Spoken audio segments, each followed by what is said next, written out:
এবং গ্রাম বিভাগে সবাইকে জানাই স্বাগত।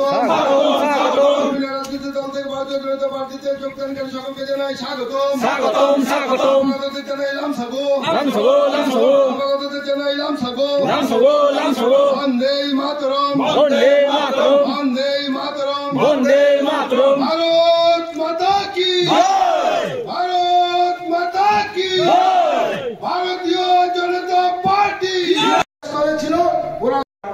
যারা বিরোধী রাজনীতি করত, বিভিন্ন রাজনৈতিক দলের সাথে যুক্ত ছিল, তাদের পরিবারের উপর আঘাত আসতো, তাদের ব্যবসায়ী প্রতিষ্ঠানের উপর আঘাত আসতো, তাদের যে জীবন মান সবকিছুকে ধ্বংস করে দেওয়ার মতো একটা কঠিন পরিস্থিতি সেখানে তৎকালীন সময়ে যারা শাসন করেছিল সিপিএম নামক দল, সেটা তারা করে গিয়েছিল।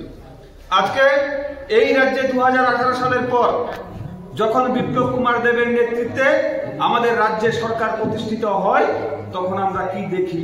মানুষ তখন বুঝতে পেরেছে সরকারটা আসলে কি হয়। সেই সরকার সেটাই হবে যেটা মানুষের জন্য কাজ করবে। তখন আমরা দেখেছি মানুষ বুঝতে পেরেছে যে সরকার কিভাবে পরিচালনা করতে হয়। আমরা দেখেছি একটা ঘরের জন্য বিগত সিপিএম আমলে নেতাদের, মেম্বারদের, চেয়ারম্যান, ভাইস চেয়ারম্যানের পিছনে পিছনে যেতে হতো। দিনকে দিন, মাসকে মাস, বছরকে বছর উনাদের কাছে গিয়েও তার কোনো সলিউশন হতো না।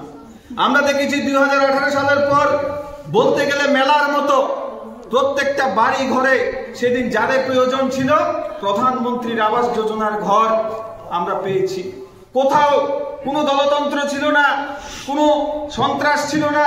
দলতন্ত্র সন্ত্রাসের ঊর্ধ্বে উঠে যার যোগ্য, যিনি প্রাপ্য বেনিফিশিয়ারি, উনাদের বাড়িতে প্রত্যেককে আমরা সেখানে প্রধানমন্ত্রীর আবাস যোজনার ঘর দিয়েছি। প্রথম ধাপ শেষ হলো, দ্বিতীয় ধাপে যারা পাননি আগে প্রধানমন্ত্রীর আবাস যোজনার ঘর, উনারা পেয়েছেন। এবং যারা বঞ্চিত ছিলেন, শেষবারের মতো কিছুদিন আগেও আপনাদের সেই ঘর সার্ভে করা হয়েছে, আপনারাও পেয়ে যাবেন। এটাই হচ্ছে সরকারের নমুনা। যেই সরকার প্রত্যেকটা মানুষের কথা ভাবে। যখন গণতান্ত্রিক পরিকাঠামোতে বিভিন্ন রাজনৈতিক দল থাকে, যখন সরকারটা প্রতিষ্ঠিত হয়, সেই সরকারটা কোনো রাজনৈতিক দলের থাকে না। সেই সরকারটা প্রত্যেক এক সময় পর এই ত্রিপুরা রাজ্যে শুধুমাত্র 8টি ইংরেজি একলব্য মাধ্যম বিদ্যালয় স্থাপন করা হয়েছিল। ওনাদের বন্ধুর সরকার ছিল দিল্লিতে, সেই কংগ্রেসের সরকার। এবং এই সবার